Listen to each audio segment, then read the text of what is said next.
বাপ্পির হাতের নেতৃত্বে হাজারো মানুষের মিছিল আসছে।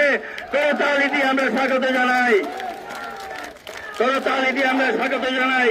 বাপ্পি, রাহাত, সাইদ, সুমন, সোহেল সহ যারা এসেছেন তাদেরকে করতালি দিয়ে স্বাগত জানাই। ধন্যবাদ।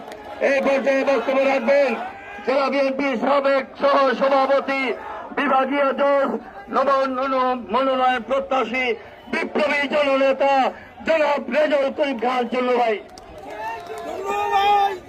সংগ্রামী সাথীরা, আপনারা আজকের বিন্দাকি চৌরাস্তার মোড়ে যে মানববন্ধন করেছেন, সেটা করেছেন কেন?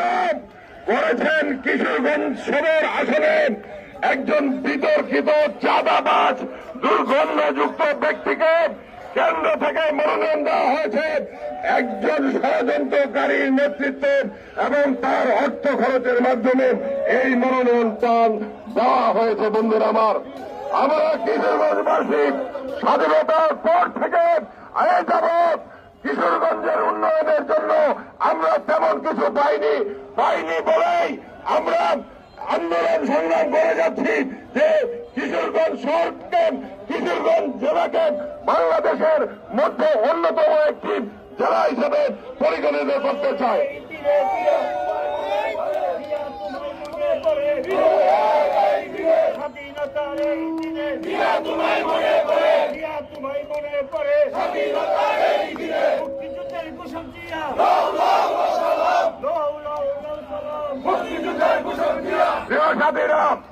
আমরা চাই কোন ষড়যন্ত্রকারীর ষড়যন্ত্রের মাধ্যমে যদি কোন ব্যক্তি এই কিশোরগঞ্জের বিএনপির মনোনয়নে নির্বাচন করতে চায়, তাহলে আমরা বাধ্য হব সেই ব্যক্তিকে কিশোরগঞ্জ থেকেই বিতাড়িত করতে।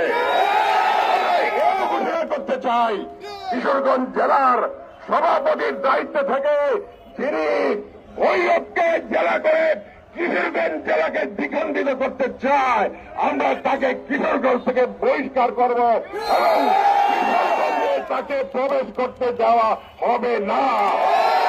সাথীরা আমার কেন্দ্রের কাছে বিনীত অনুরোধ থাকবে, কেন্দ্রীয় নেতাদের কাছে বিনীত অনুরোধ থাকবে, আমাদের নেতা তারেক রহমানের কাছে বিনীতভাবে অনুরোধ থাকবে, আপনারা অনতি বিলম্বে কিশোরগঞ্জে যে মনোনয়ন দিয়েছেন, বিতর্কিত মনোনয়ন, অবৈধ মনোনয়ন, তা বাতিল করুন এবং কিশোরগঞ্জের যে সকল মনোনয়ন প্রার্থীরা আছেন তাদের মধ্য থেকে যাকে